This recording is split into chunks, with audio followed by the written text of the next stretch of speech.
Tinapay mula sa langit.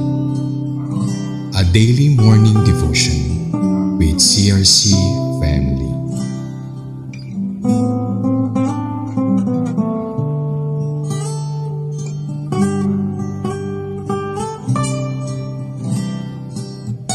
Mula sa CRC Makati, ako po ay malugod na bumabati sa inyo ng isang mapagpalang umaga. Elder Mila Rosales po at muling nag-aanyaya sa ating programang Tinapay mula sa Langit, ang pang-araw-araw nating devotion mula sa salita ng Diyos. Samahan ninyo ako sa isang maikling panalangin. Aming Diyos Ama na dakila, tapat at makapangyarihan sa lahat, kami ay muling dumudulog sa inyo sa umagang ito upang purihin at pasalamatan ka. Patnubayan po ninyo kami sa pag-aaral ng iyong mga salita at sa gabay ng banal na Espiritu ay amin itong maunawaan at maisabuhay. Salamat po at sa inyo ang papuri sa ngalan ng inyong anak na si Jesus. Amen. Ating tunghayan ang salita ng Diyos sa Deuteronomy 3 verses 21 to 22 na pinamagatang Moses encourages Joshua. Verse 21. At that time I commanded Joshua, "You have seen with your own eyes all that the Lord your God has done to these two kings. The Lord will do the same to all the kingdoms over there where you are going." Verse 22. Do not be afraid of them. The Lord your God Himself will fight for you. Sa magandang balita Biblia, verse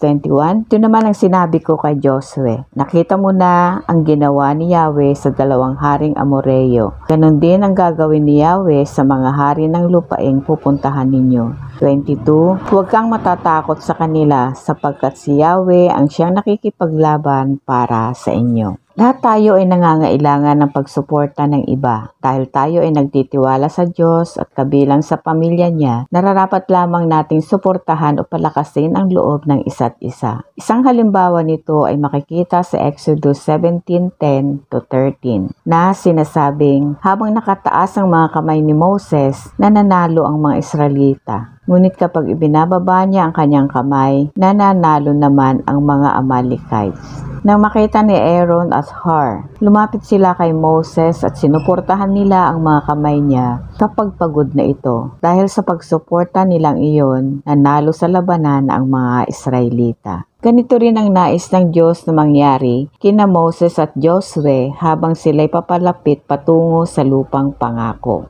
May mga labanan silang haharapin, ngunit tiniyak ng Diyos na sila ay sasamahan at siya ang lalaban para sa kanila. Deuteronomy 3:22. Ang encouragement na ito ang daladala sa puso ni Josue at naging sandigan upang pamunuan ang haharapin nilang labanan. Sa kasalukuyan, bawat isa sa atin ay nangangailangan din ng word of encouragement. Dumarating sa buhay natin ang panlulupaypay, kahinaan, problema, takot na masaktan, ngunit ang pagpapalakas sa salita mula sa pamilya, kaibigan o di kakilala ay nakakatulong upang maitaas ang ating self-esteem o espiritu. Sa 1 Thessalonica 5 verse 11, sinasabi rito na palakasin ninyo ang loob ng bawat isa at magtulungan kayo tulad ng ginagawa ninyo ngayon. Anumang kahirapan na nararanasan sa ating buhay, ang pagpapalakas ng loob na nanggagaling sa kapwa natin ay nakakatulong para sumigla ang ating damdamin at magtiwala sa Panginoong Diyos. As one body of Christ, naririyan ang ating mga reverends, pastors, elders, deacons at iba pang mga leader